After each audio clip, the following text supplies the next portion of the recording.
Hello, today we shall study the drafting system, and the drafting system on both the roving frame as well as the ring frame. They both are almost similar with a few differences which we shall look at during our session today. The importance of a drafting system. The uniformity and the tenacity of the yarns are influenced by the drafting system. Following aspects of the drafting system are therefore important: the type of the drafting system, the design, the accuracy of settings, the choice of components, choice of drafts, maintenance and servicing. So with this, let us look at how the draft levels influence the economical and the quality aspects of the yarn. The draft levels not only influence the ends down frequency, yarn quality, but also the economic aspects in the following way. In the drafting system on ring frame permits higher draft. If suppose we were to imagine that the drafting system on the ring frame, we can have a very high draft, then it is very obvious that we can use a coarser roving, and a coarser roving would therefore be acceptable. A coarser roving would mean higher production of the roving frame, with a higher production in the requirement of roving frame spindles and therefore machine. So as soon as we say that a coarser roving is acceptable, it automatically means that one would require lesser number of roving frame spindles, and therefore lesser number of machines would be needed to produce the same amount and to give us the coarser roving. So this would result in a saving on the machines, that is the roving frames, as well as the personnel, as well as the space. But too much increase in draft levels result in a reduction in the yarn quality. So too much of an increase is also not possible. So but in a little bit of saving is possible the moment we say that we are able to draft coarser rovings on the ring frame.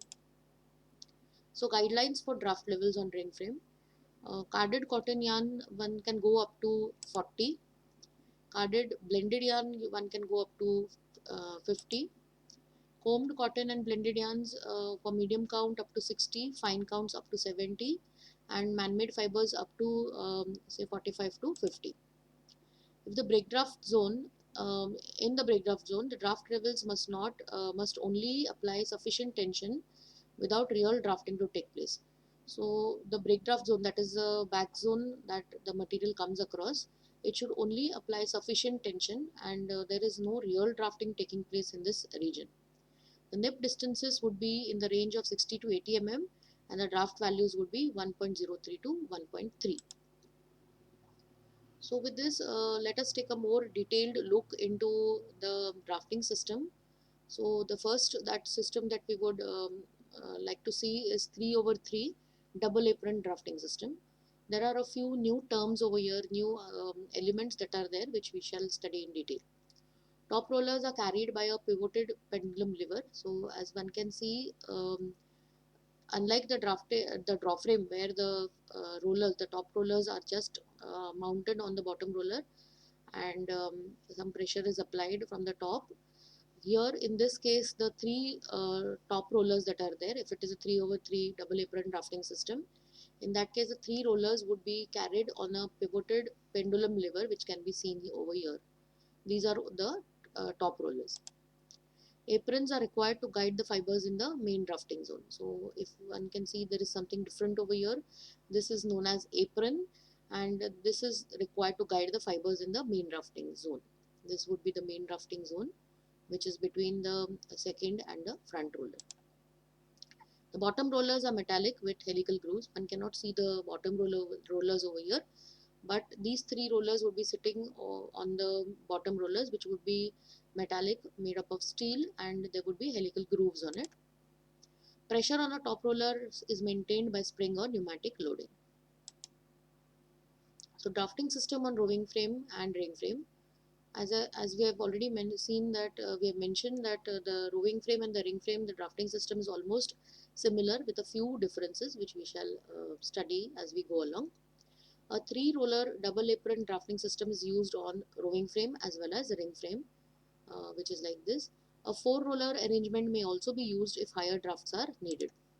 So one may even go for 4 rollers, which would look like this.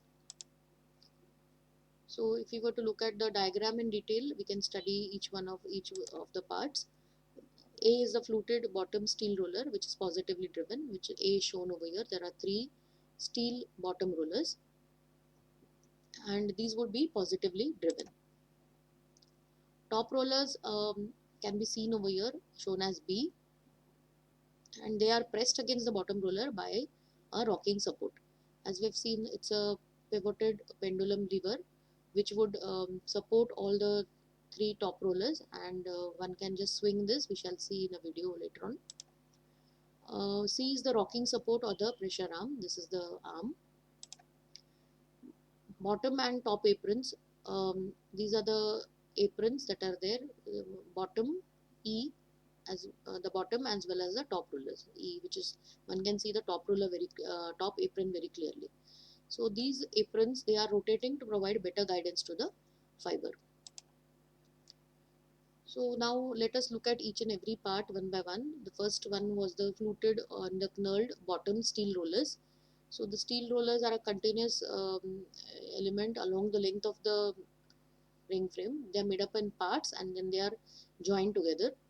So if we were to look closely at what this is, we have studied this before.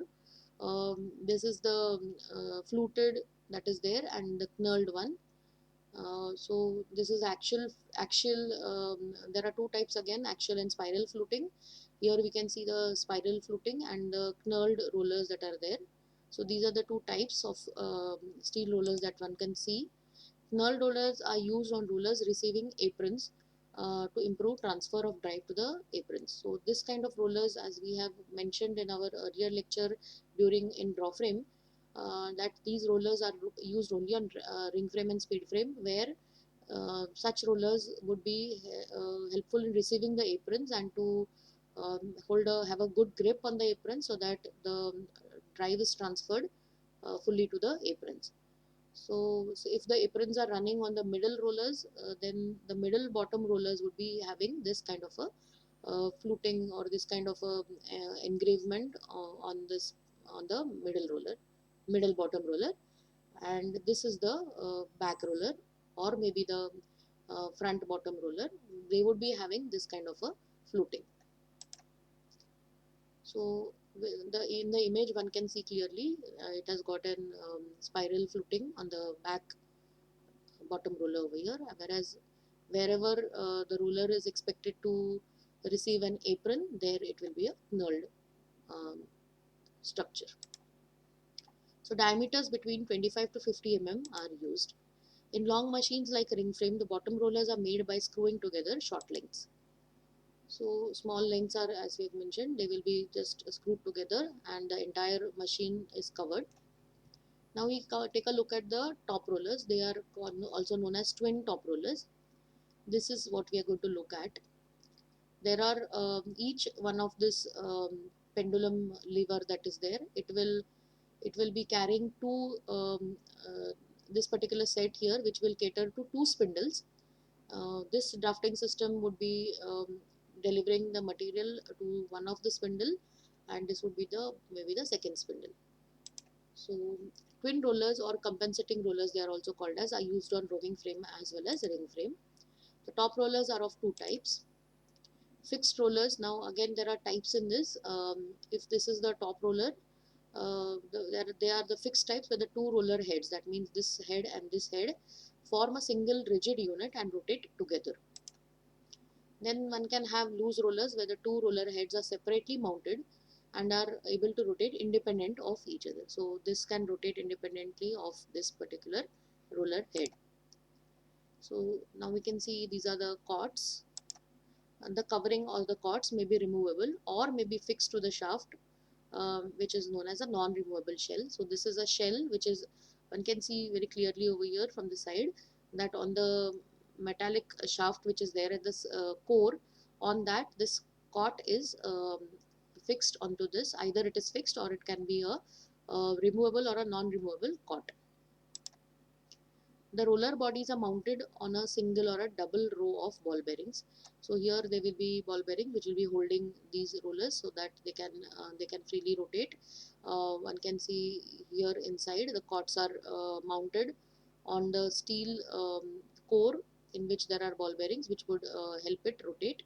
Single or a double row of ball bearings are there. So let us take a look at the cots or the covers. The cots are made of synthetic rubber. The short tube is fitted on the bearing sleeve under some pretension and is glued in position. There are different ranges of hardness. So one can have a soft, medium or a hard one. Shore hardness from 60 to 70 is known as soft, 70 to 90 is known as medium, and over 90 degrees shore hardness is termed as hard. Cots of hardness less than 60 are usually of no use since they are not able to recover from the deformation during roller revolution. So too soft a cot is also useless because they are not able to recover from the deformation itself. So soft rollers, the amongst them, which is somewhere above 60, say 60 to 70, that is a soft rollers that we are speaking about. They provide a larger contact surface and enclose a fiber bundle, resulting in a more effective guidance. They also wear out quickly and have a greater tendency to form laps. So it has an advantage that they are able to provide better guidance by enclosing the fiber bundle, but at the same time they are liable to wear out quickly and have a greater tendency to form laps. Increased guidance is needed. Now one must try and understand that where one would require an increased guidance. So increased guidance is needed when there are only a few fibers remaining in the drafted strand.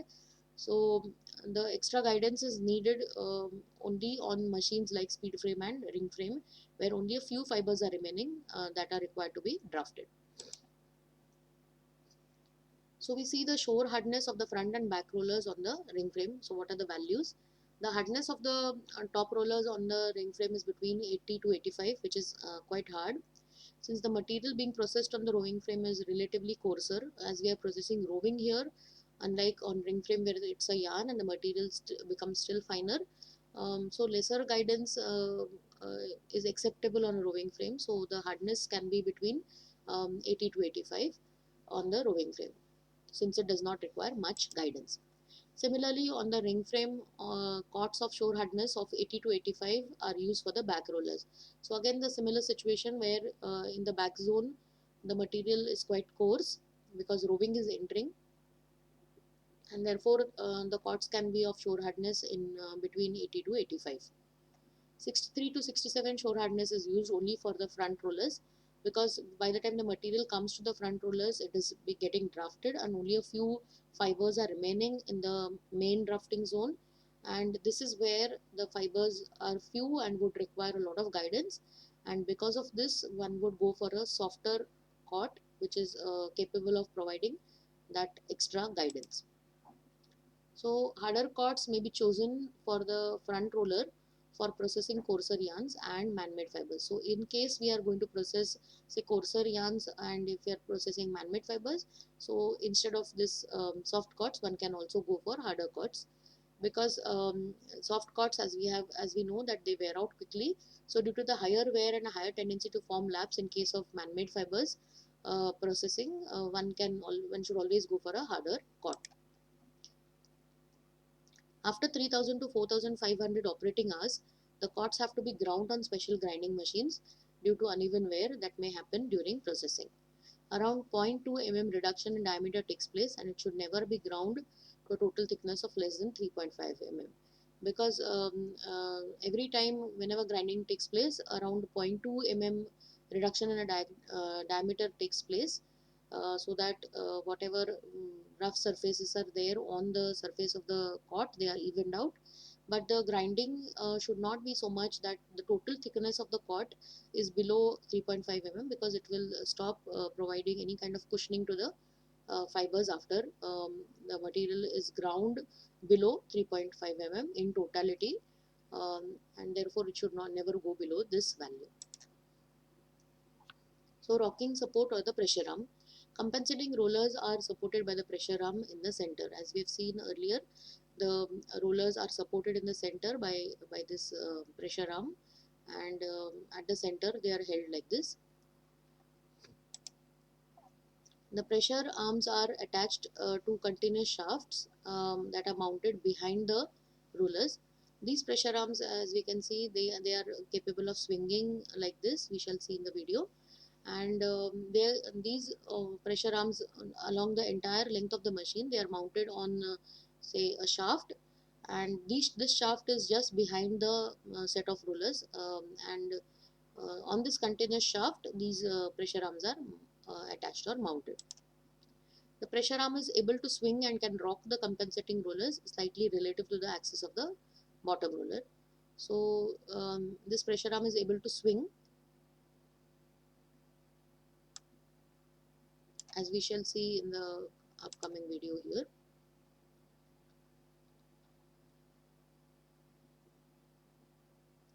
This is the pressure arm. He is lifting the pressure arm, and as one can see, the rollers have got lifted. He has removed one of the front roller cords here. The opening and closing of the levers reduce and increase the loading respectively. As one is closing them, automatically the pressure is applied, whether it is spring or pneumatic. So we shall see what kind of pressures are used on ring frame or rowing frame for that matter. So before we see that, let us see the details of this pressure arm that is there. It is also known as weighting arm. So this is the one that is marked here. This is the bracket. 2 is the lever. 3 is the screw and the washer.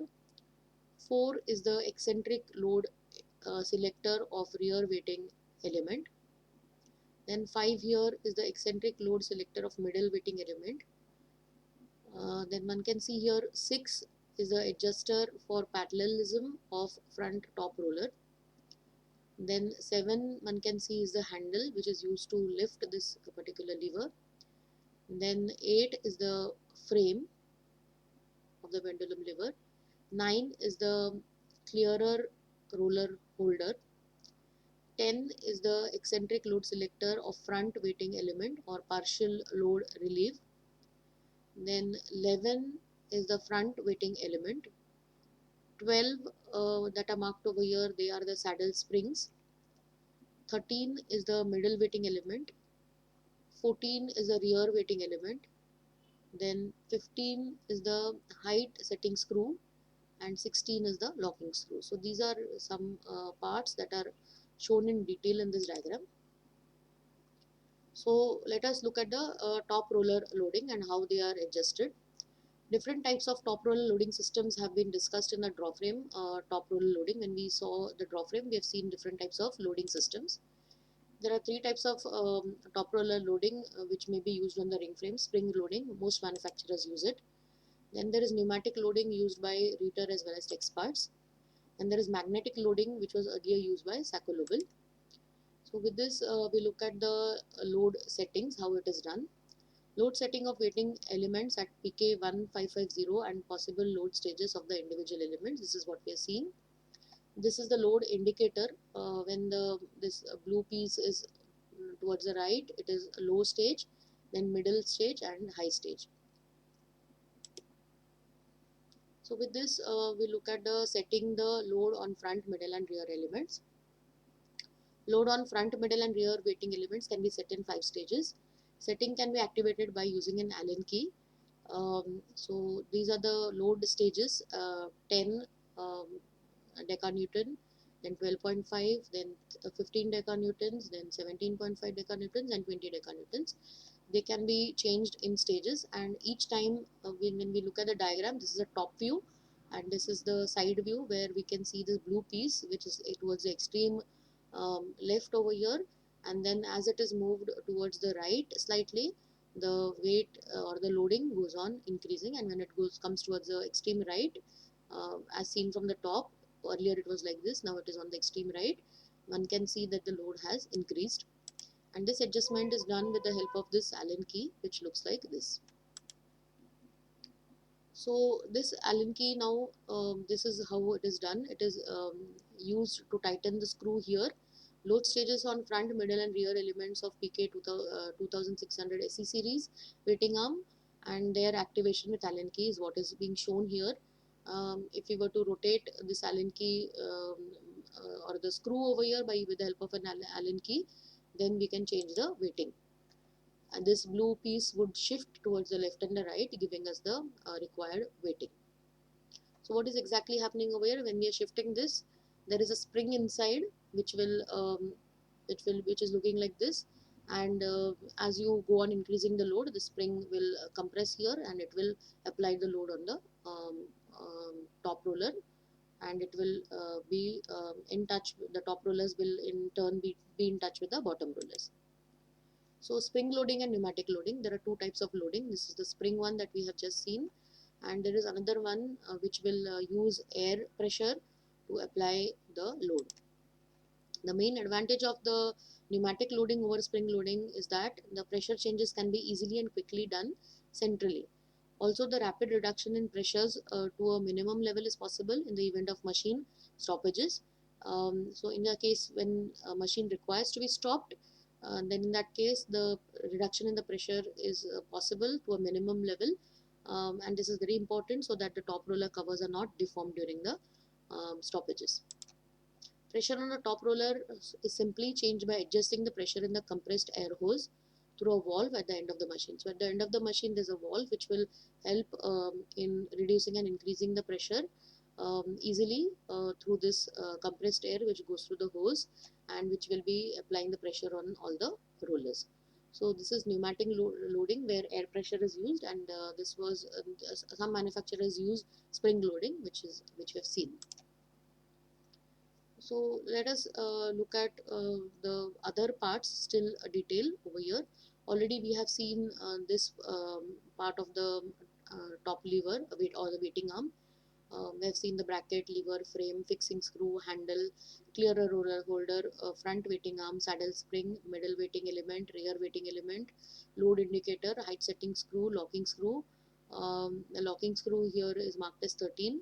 And then 14 is the clamp, and the load indicator frame that is there. We can see, we have just seen in detail the load indicator that is there. By shifting this, we can change the load on both on all the top rollers. So now we look at in detail at this particular system, which is the set of top rollers which will be fixed in this pendulum levers, like by holding it at the center of this cots.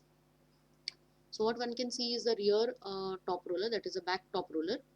Then 17 is the apron top roller. This entire system is the apron top roller.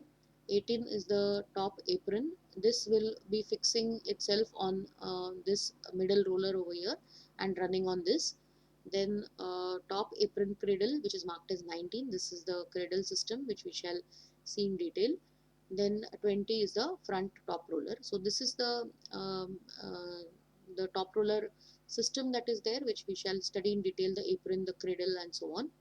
So this we shall see. So the drafting system on rowing frame.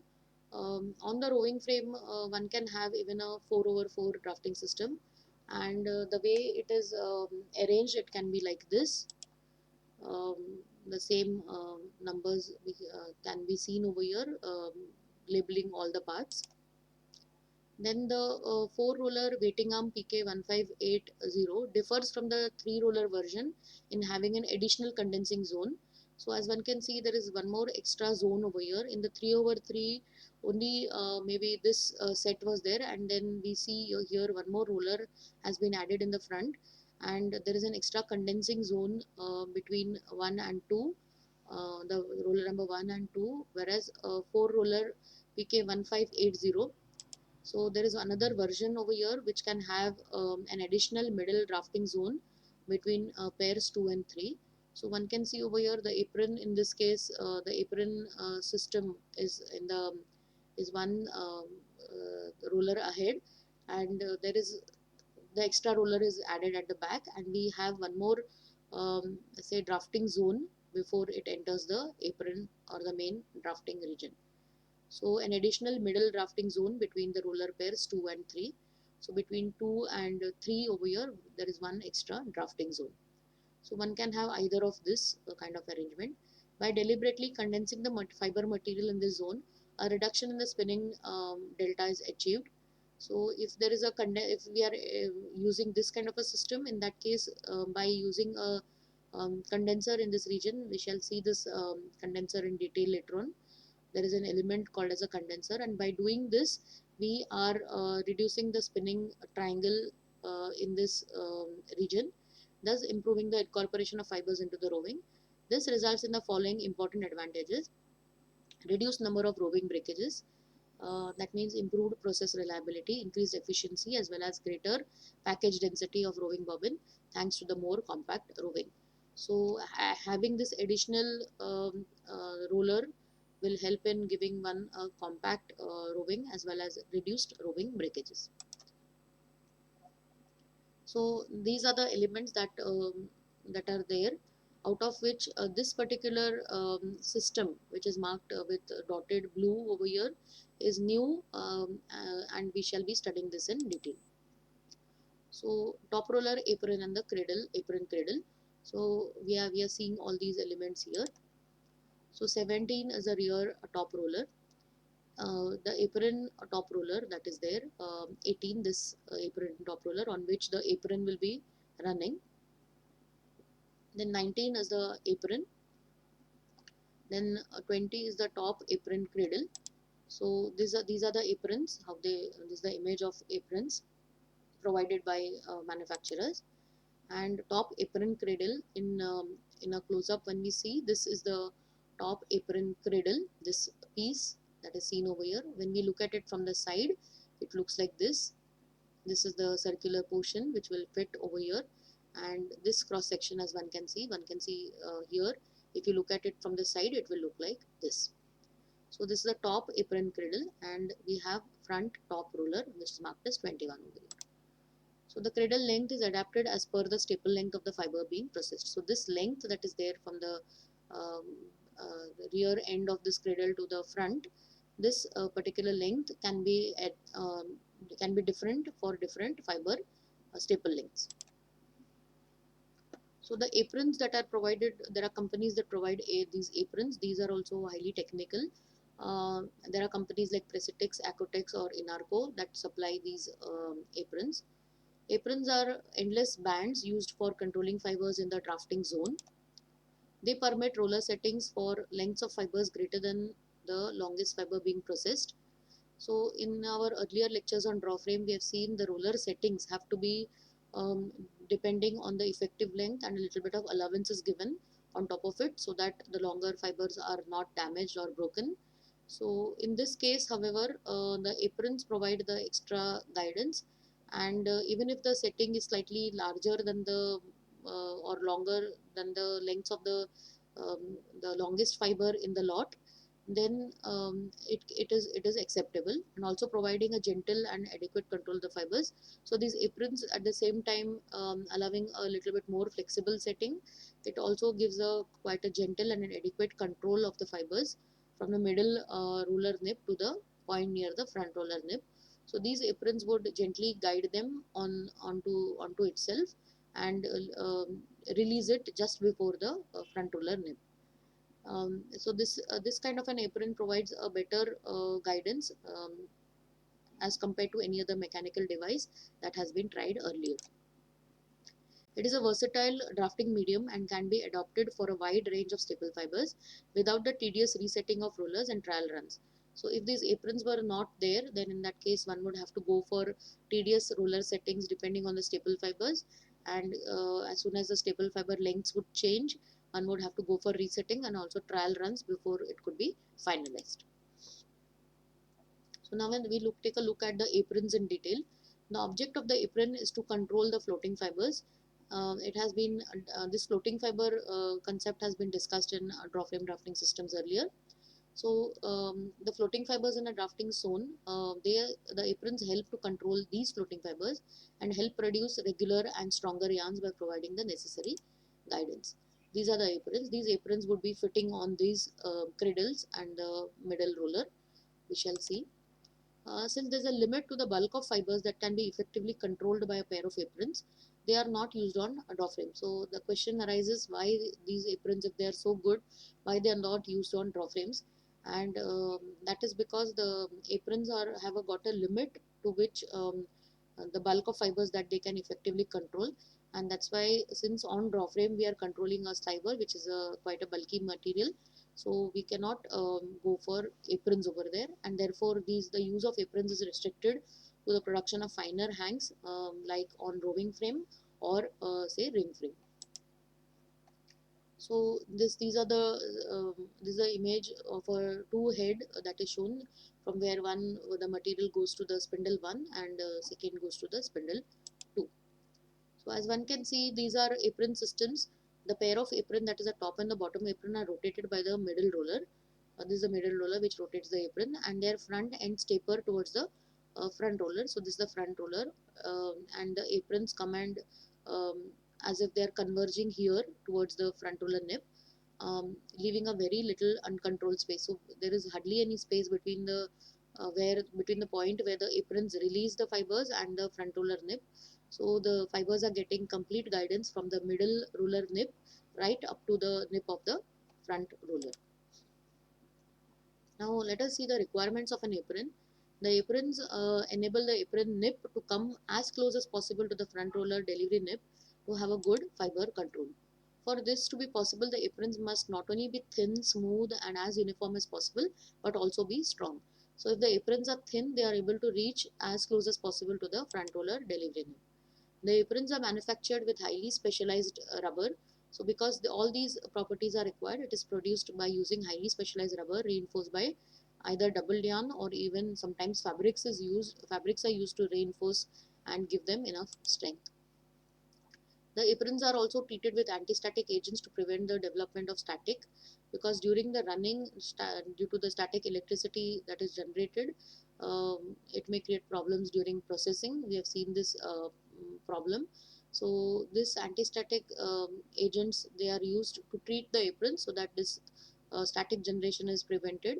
And this static generation is normally generated because of friction, and the moment we give this anti-static treatment, this could be avoided. They must also be wear and temperature resistant. The aprons move over the apron cradle. So we shall see the cradle a little bit in detail later on. But then the reference here is because the aprons run on this apron cradle, and therefore the aprons must be flexible and be capable of moving smoothly around the sharp bends of the cradle.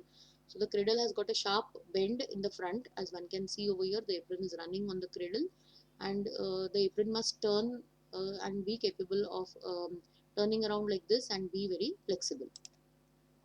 So very thin aprons, however, do not provide great cushioning and also vibrate with the machine vibration, causing disturbances in the fiber strand being drafted.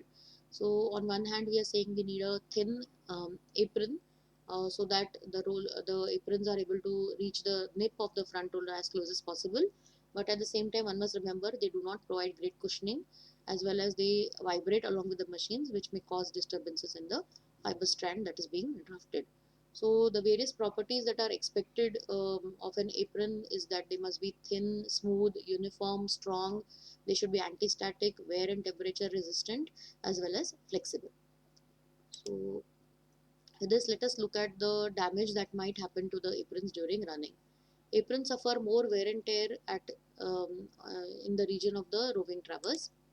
So channeling or hollowing that develops in that region can be felt with the hand and is quite prominent. So wherever the roving is, or the say sliver is running along the on the surface of the apron, on that region, in that particular width, there will be a lot of wear and tear that is happening, and that region one can easily identify if one were to just press in the center, and one can prominently see the or feel the channeling that has developed in that region. The portion sometimes becomes softer than the rest of the apron, and it can be easily identified by rolling the apron tightly and feeling it by pressing the roll with two fingers in the middle and at the sides. So if you were to roll the apron and press them in the middle and the sides, one can feel the softening that has taken place due to the running over a period of time. This kind of softening is called as a plastic flow effect. Such aprons are unserviceable and must be replaced.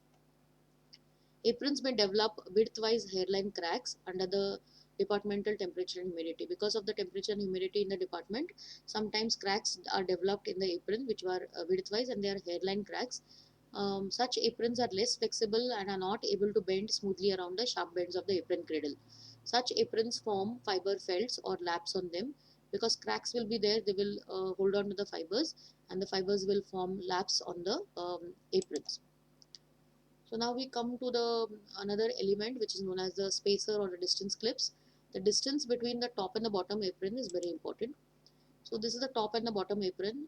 We do not want this is one can say the front view of the apron.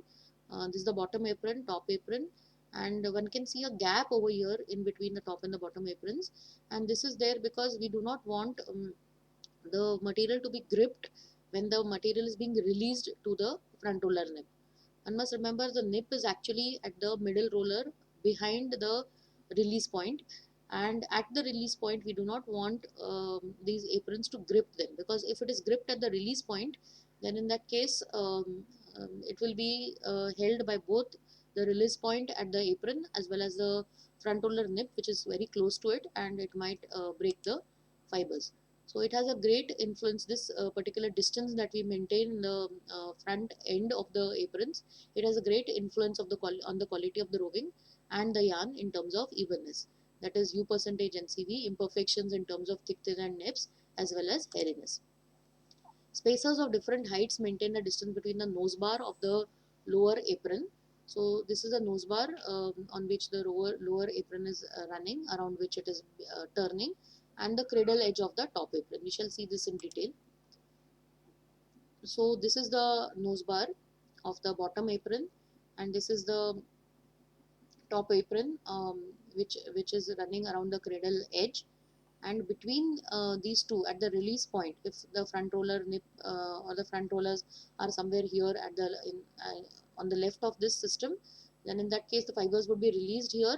And at this point we do not although one cannot see the distances clearly because this piece is maintaining that distance. And from the front, if we were to see, we would see a gap in between the top and the bottom aprons. So this gap is always maintained at the release point. This is the release point, and the nip would be somewhere here behind, wherever the middle rollers are there.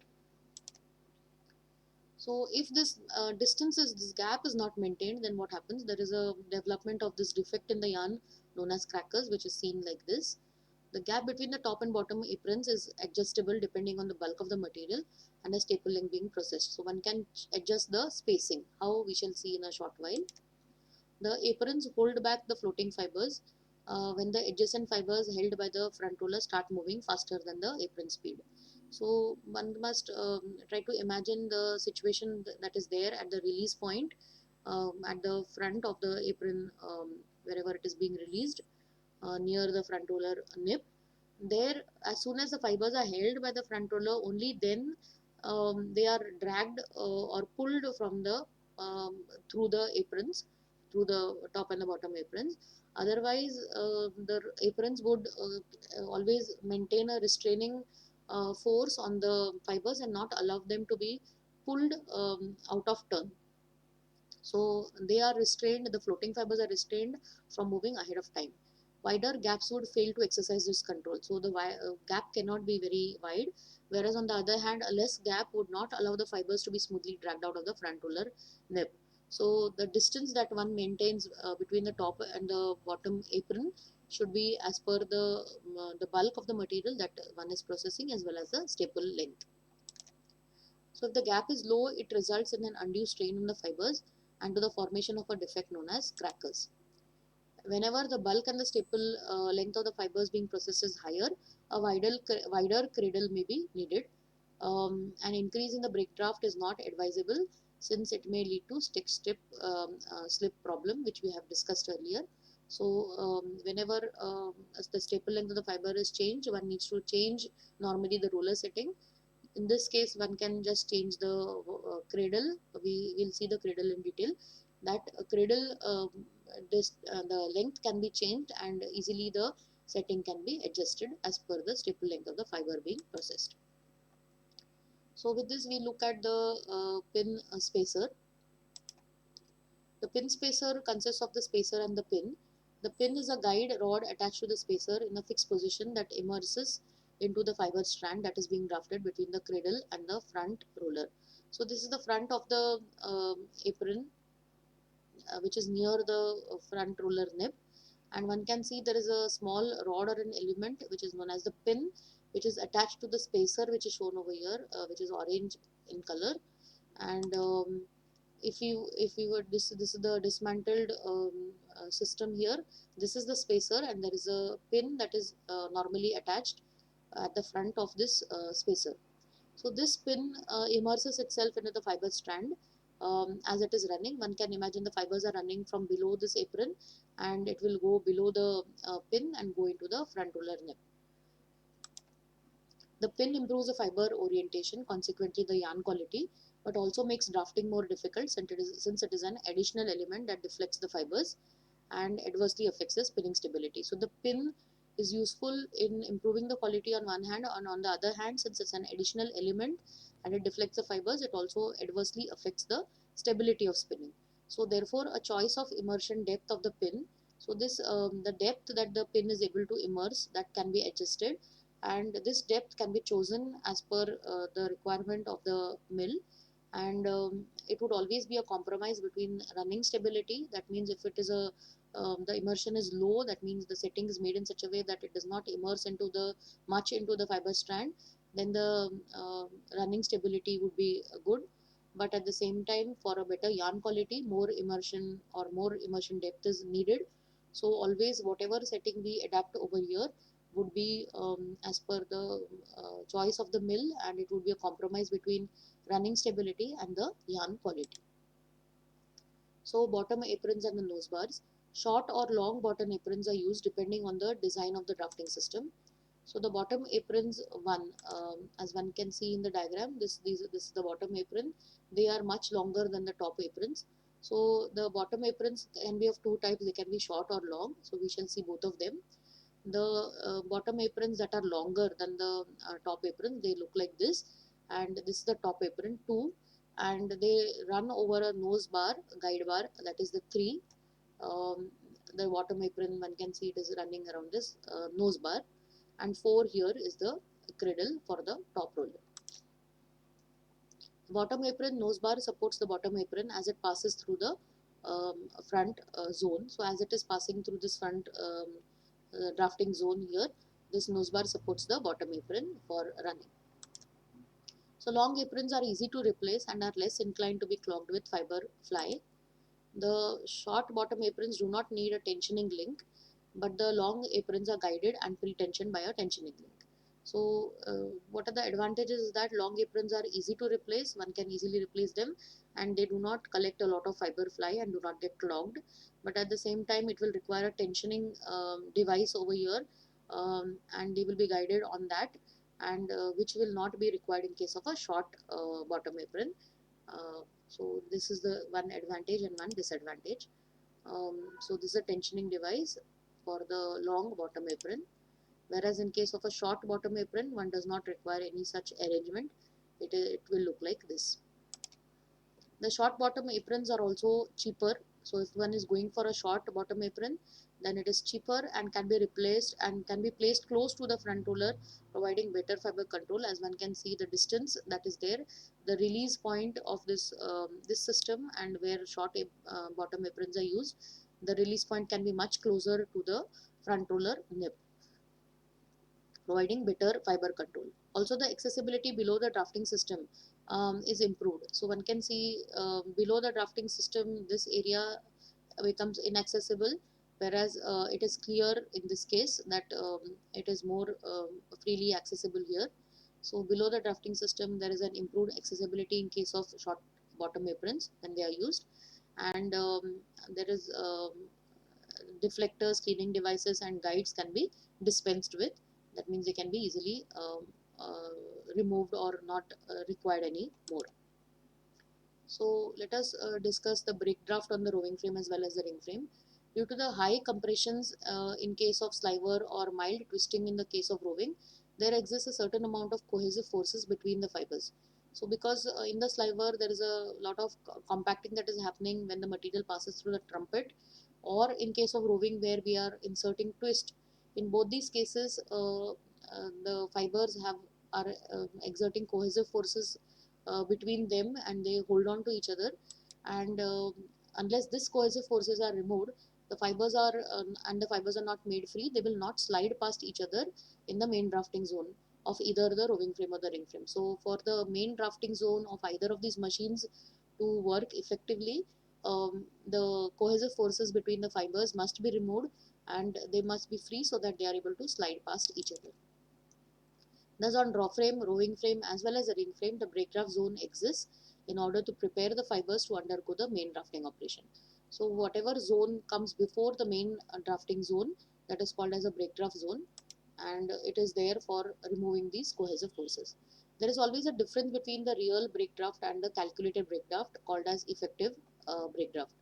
So the reason for this is that the material enters the back rollers in a slack condition, and some amount of draft is lost in tensioning the material. So whatever draft we apply in the back zone, some of it is applied just to straighten the fibers there, and further the material adapts to the grooves of the bottom flute. So bottom flutes, in that the material will adapt the shape of the groove, and the material that is delivered by the bottom or the back rollers will be slightly more than pi d, which is actually is the material that should be delivered as per the calculation, which is pi into d, which is nothing but the circumference of the back rollers. But extra material is delivered, and therefore uh, the brake draft should be maintained in such a way that the effective brake draft should be applied in the back zone. The brake draft is more for short cottons, hard twisted roving, narrow settings, and a high total draft. One has to also consider the staple length, the crimp in the material, elasticity, bulk of material, pressure on the top rollers, type of bottom roller fluting, and shore hardness of the roller covering. After considering all these characteristics of the material as well as the system, the draft that is applied, the settings that are set, after considering all this, only the brake draft has to be decided and set on the machine. So since this brake draft setting or the value is is derived at after quite a lot of considerations and is very complicated, normally the brake drafts once fixed are maintained constant throughout the running of the machine. So let us, if the drafting systems on rowing frame as well as ring frame, they are almost the same. So let us see what differences are there. Construction wise, both the systems are almost same. So the only changes would be in the setting or the elements that are used in this system. So rowing frame, the spacer would be slightly thicker because the material is a rowing and the material is bulkier, so the spacer height would be more, and it would be slightly thicker to allow for the bulk of the material that is passing through. uh, so on the other hand, spacer with narrower opening is used since the number of fibers in the drafting system of the ring frame is comparatively small. Also the front zone setting is wider than that on the ring frame. In this case, ring frame front roller setting is closer due to the low fiber mass. The distance between the apron release point and the front roller nip does not have as much influence as in the case of ring frame. The distance that is there between the apron release and the front roller nip is more sensitive in case of ring frame. The distance between these two elements largely influences the floating fiber that may result in more irregular yarn. Also, the back zone in the case of roving frame has to only straighten the fibers of the sliver fed to the main drafting zone, whereas the back zone draft is low since in this case the number of fibers is much lower. So these are some differences that one can see in the settings of the drafting system, whereas as we have seen, physical structure of the drafting system is almost the same. So let us come to this important element, which is called as a condensers. The purpose of this condenser is to control the width of the fiber strand. Since during drafting it is continually, during drafting what happens is the fibers are strand may spread out, and it tends to then it becomes difficult to control this particular strand if it gets spread out. Also, widely spread strand leaving the drafting arrangement results in a high fly generation since the fibers are not integrated. So if the fibers are spread out, the fibers not being integrated leads to a lot of fly generation and are lost. So the fibers in a spread out strand may be held at only one end. So another problem that might happen is that in the strand the fibers may be held at only one end, and this will result, since the other end of the fiber is free, it is not embedded in the strand very well, so it may lead to high levels of hairiness. So these are the elements. This is how the condenser looks. These elements are inserted in the drafting zones. We shall see that. So these are the condensers that are there in the before the material enters the back roller at the feed side. Then in the middle zone also there is a condenser, and also in um, the main drafting zone. Condensers are mounted on reciprocating bars. So these condensers are mounted, they can move sideways. They are mounted on reciprocating bars, a sliver traverse mechanism which is there behind the back roller. They are designed to guide the sliver into the drafting system. If this is a roving frame, they would guide the sliver into the drafting arrangement. The traverse motion spreads the wear. So since this is moving sideways, the wear won't be happening only at one place on the roller, but will be evenly distributed along the whole width of the roller coating. The second sliver condenser is provided in the break draft zone, also on a reciprocating bar. This also would be there on a reciprocating bar. And there is a third one that is located in the main draft zone, which is seen over here. The condenser in the main draft zone rests on the moving fiber strand without being fixed. So this is not, this is the floating kind, where it is just resting on the moving fiber strand, and tries to provide some amount of or reduce the amount of spread of the fiber. The condenser should be adapted precisely to the volume of the material being processed. Here also again, the condenser should be chosen as per the volume of the material that one is processing. So now with this, let us come to the overlap and the underlap concept. The top rollers, now this is the entire drafting system. We can see the back roller, the middle roller on which the aprons are running, the bottom apron as well as the top apron. Then there is the front roller and the nip one can see. The top rollers are usually arranged as shown. The overlap A, that is this overlap that is there, one can see the front top roller is slightly tilted towards the front. This would have been the real place where the front roller should have been, top front roller, so that it is along the axis. But it is, as one can see, the center is slightly offset from the bottom, and it is slightly tilted towards the front. This overlap ensures smooth running of the top rollers, and it also reduces the spinning triangle.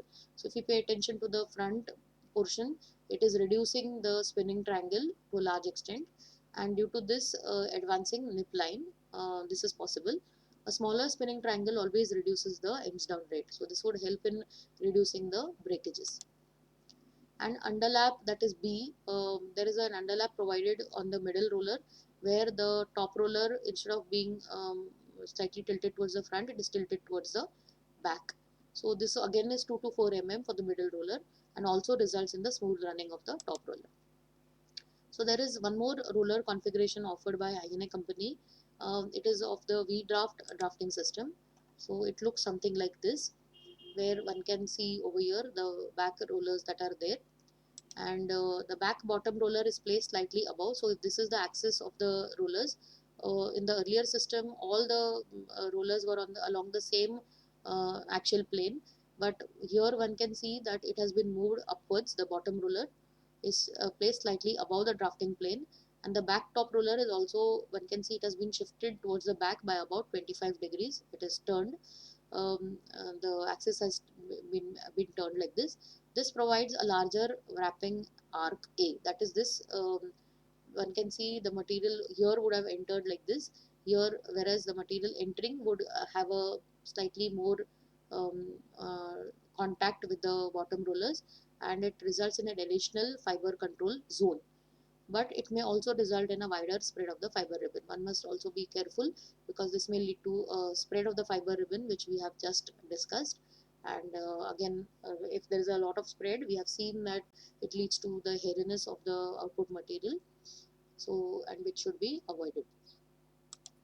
So with this, we come to the end of this session. We have seen the drafting system in detail, the various parts, and we have covered the drafting system for both speed frame as well as ring frame. We have also seen the slight differences that may be there in terms of setting. Um, and with this, we come to the end of this session. Thank you.